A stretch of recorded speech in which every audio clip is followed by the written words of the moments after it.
Queridos amigos, estamos para comenzar su programa Creed en sus profetas, este diálogo ameno, abierto, de un momento de encuentro entre amigos para compartir la palabra de Dios y también reforzar las ideas, profundizarlas a través del espíritu de profecía. Ya estamos listos y los saludamos con mucho cariño y esperando que este momento pueda ser de mucha edificación, de mutua edificación en nuestra carrera cristiana. Saludamos con cariño, como ya les mencioné, y lo hacemos junto al pastor Bruno Razo. Gracias, Pastor Eber. Aquí estamos, como dijiste, entre amigos, con el pan sobre la mesa, el pan vivo que descendió del cielo, que es la palabra de Dios, y orando y deseando que este pan no solo esté sobre esta mesa, sino que también pueda estar sobre el corazón de cada uno y de todos nuestros amigos. Con un abrazo, con este deseo, vamos entonces a reflexionar sobre Hechos capítulo 26. Estamos llegando a los últimos capítulos de este libro. Hermoso libro, ¿no? Hermoso libro lleno de aventuras, especialmente a partir del capítulo 11, 12, va principalmente retratando la vida de Pablo. Ahora Pablo está dirigiéndose hacia Roma, pues él había apelado al César de una cuestión que los judíos lo habían acusado injustamente. Festo, como vimos unos días antes, no entendía bien cuál era la cuestión de los judíos y se alegra porque interviene en este asunto el rey Agripa y su esposa Berenice.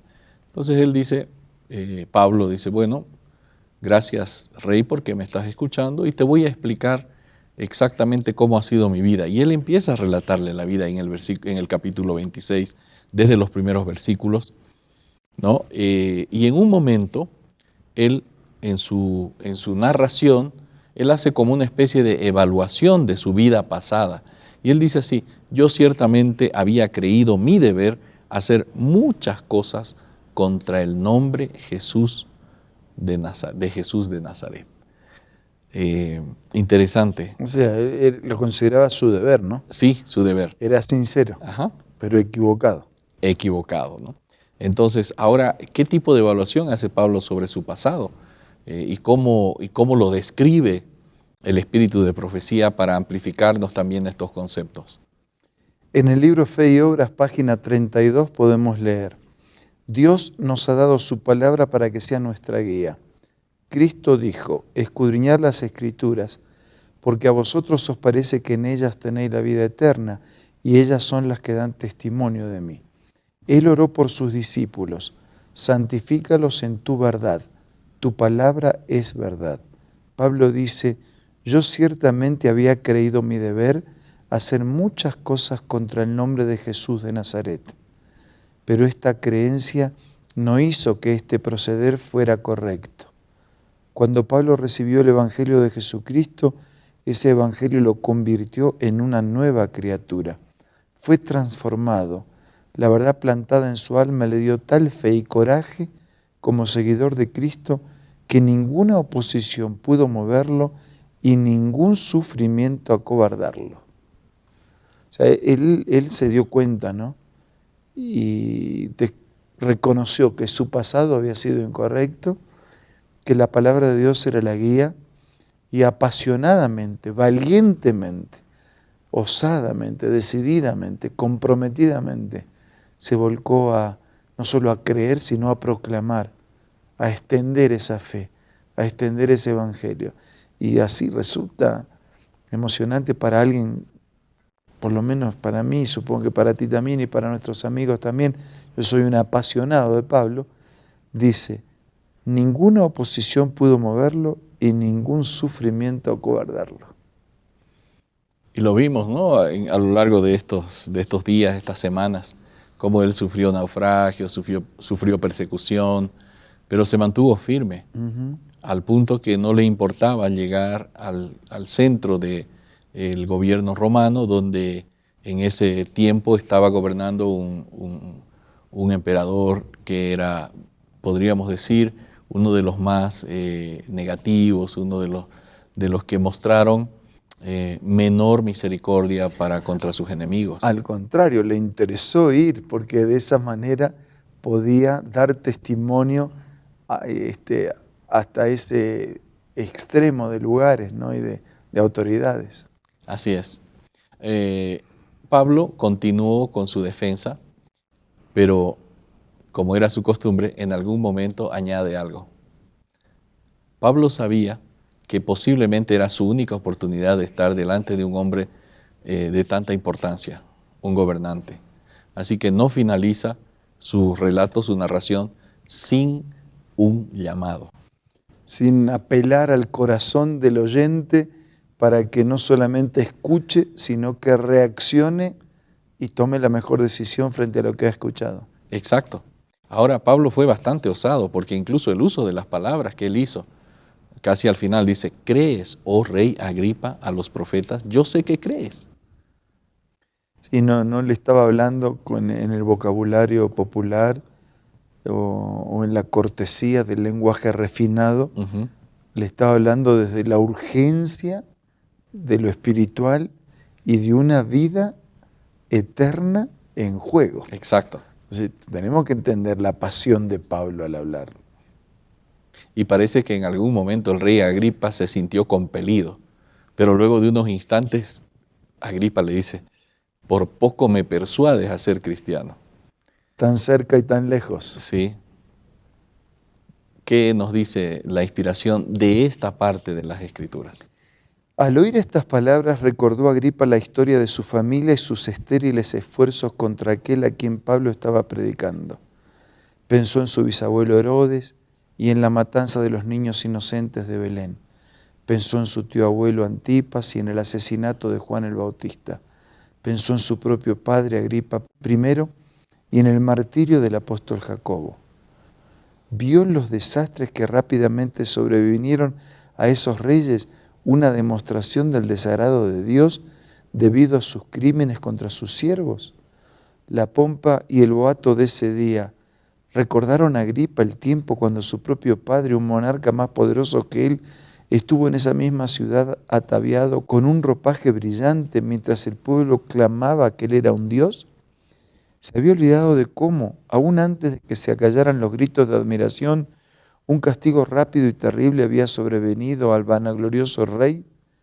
Algo de todo eso cruzó rápidamente por la memoria de Agripa, pero su vanidad fue halagada por la brillante escena que se desplegaba ante él, y el orgullo y la vanidad desterraron todos los pensamientos más nobles. Por eso citabas el pasaje bíblico, ¿no? Que frente al llamado de Pablo, él dice casi, ¿no? Por poco me persuades a ser cristiano, porque fue viendo así su pasado, el pasado de su familia, las oportunidades que él estaba teniendo y estaba percibiendo ese camino. Pero en su caso, la vanidad y el orgullo pudieron más que la paz, la fe, el perdón y la eternidad. Y en su vanidad y en su orgullo no solo perdió la chance de la eternidad, sino que también perdió la paz, el perdón y el bienestar de su vida presente en esta tierra. Qué triste epílogo para la historia del rey Agripa, ¿no? Casi salvado, totalmente perdido. Una decisión puede cambiar el rumbo del destino eterno de una persona. Queridos amigos, esta profunda enseñanza de la palabra de Dios puede ser amplificada. Puedes tú encontrar en www.estudielabiblia.com consejos aún más profundos y también el estudio sistemático de toda la doctrina cristiana, la fe cristiana. Así que te invitamos. Luego de este corte que vamos a tener, ya retornamos. Hola, hoy estoy con otra cita muy interesante escrita por Elena G. de White. Escucha la cita de hoy. La oración humilde y ferviente hará más en favor de la circulación de nuestros libros que todos los costosos adornos del mundo.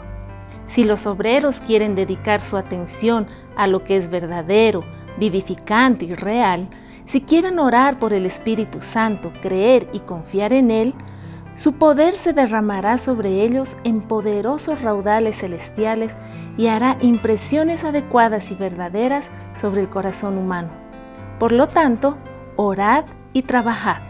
Trabajad y orad, y el Señor obrará con vosotros. Esta cita se encuentra en Testimonios para la Iglesia, otro libro maravilloso que no puede perderse de tu biblioteca personal. Adquiérelo. Descarga la aplicación Elena G. de White a través del App Store o del Play Store.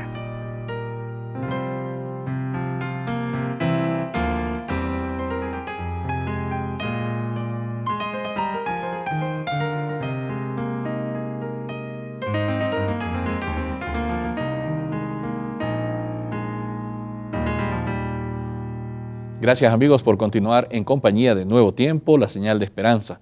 Reservamos los últimos instantes de nuestro programa para ofrecerles una nueva invitación. El pasaje más triste de la Biblia está en Isaías y dice: terminó la cosecha, pasó el verano y nosotros no hemos sido salvos. Este rey tuvo la oportunidad y no la aprovechó. Usted, yo, nosotros, ahora estamos teniendo una nueva oportunidad. ¿Vamos a aprovechar? Vamos a orar. Querido Dios, gracias porque nos das una nueva oportunidad, renovada, reiterada. Tal vez alguna vida llega por primera vez. Pero te pido que nos ayudes a aprovechar esta oportunidad, a renovar nuestra fe, a asumir un compromiso más profundo de fidelidad, a levantar la bandera de la esperanza, a recibir la salvación que nos ofreces, a estudiar más tu palabra y prepararnos para tu reino. Lo pedimos, lo agradecemos en el nombre de Jesús. Amén. Amén. Amigos, esto ha sido Creed en sus Profetas por el día de hoy, un capítulo de la Palabra de Dios. Mañana, Dios mediante, la esperanza de compartir un nuevo momento, un nuevo estudio. Nos encontramos el día de mañana entonces a través de Nuevo Tiempo, la señal de esperanza.